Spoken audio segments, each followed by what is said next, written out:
গ্রামের সারাদিনের কাজে ফাঁকে ফাঁকে যখন হাত দুটো এক মুহূর্ত থামে তখনই মাথায় আসলো নতুন এক বুদ্ধি।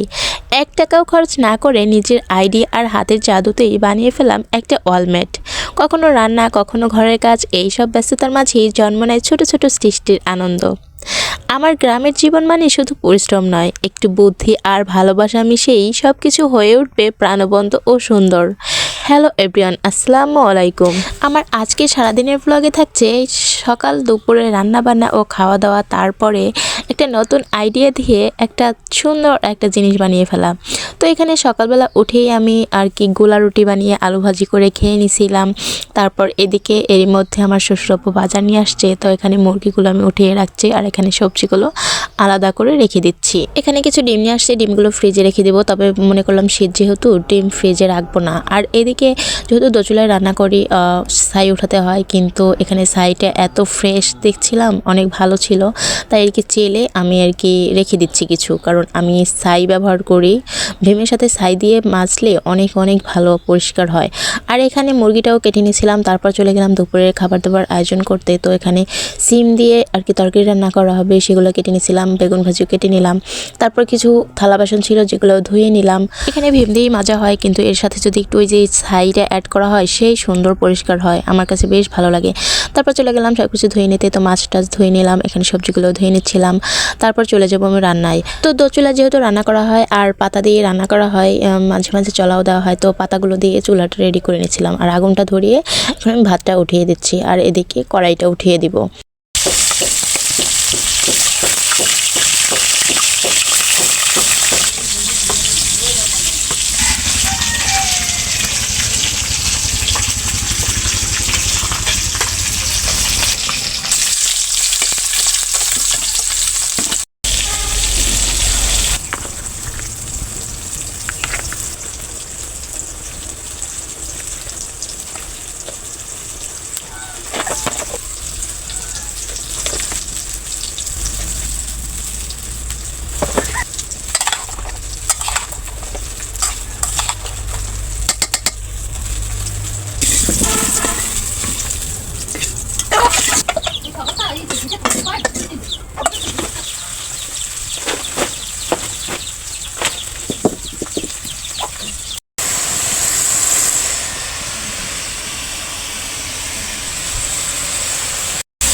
তো দুপুরে রান্নাবান্না শেষ, এখন রান্না শেষ করে গোসল করে নামাজ পড়ে খেয়ে আসছি, কিন্তু খাওয়ার পরে এত শীত লাগছে মনে হচ্ছে পুরো বরফে জমে যাচ্ছি, তাই ভাবলাম একটু কফি বানিয়ে খাই। তো এখানে একটু ব্ল্যাক কফি ছিল আর একটু হালকা দুধ দিয়ে মানে একটা কফি বানিয়ে নিচ্ছিলাম। আর কফিটাও বানাতে বানাতেই মনে হয় ঠান্ডা হয়ে যাচ্ছে, এরকম ঠান্ডা লাগতেছে।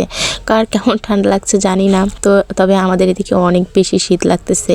তো যাই হোক, এরপর আর বসে থাকি না, এরপরে চলে গেছি আকাজ করতে, না আকাম করতে জানি না। যাই হোক, এখানে দেখেন আমার এক্সট্রা ফিল্ম ছিল অনেকগুলো, কারণ আমার যে এক্সট্রা ফিল্ম জমছে তা মনে হয় বলার বাইরে। আর এটা তো আমাদের টাকারই কেনা, তাই না? তো ভাবলাম মাথায় বুদ্ধি কাটিয়ে আইডিয়া বের করলাম যে এটা দিয়ে একটা জিনিস বানাবো, যেহেতু ঘরে এটা আছে। তারপর যে দড়িগুলো, এগুলো সব ফ্রি, কোনো কেনা না।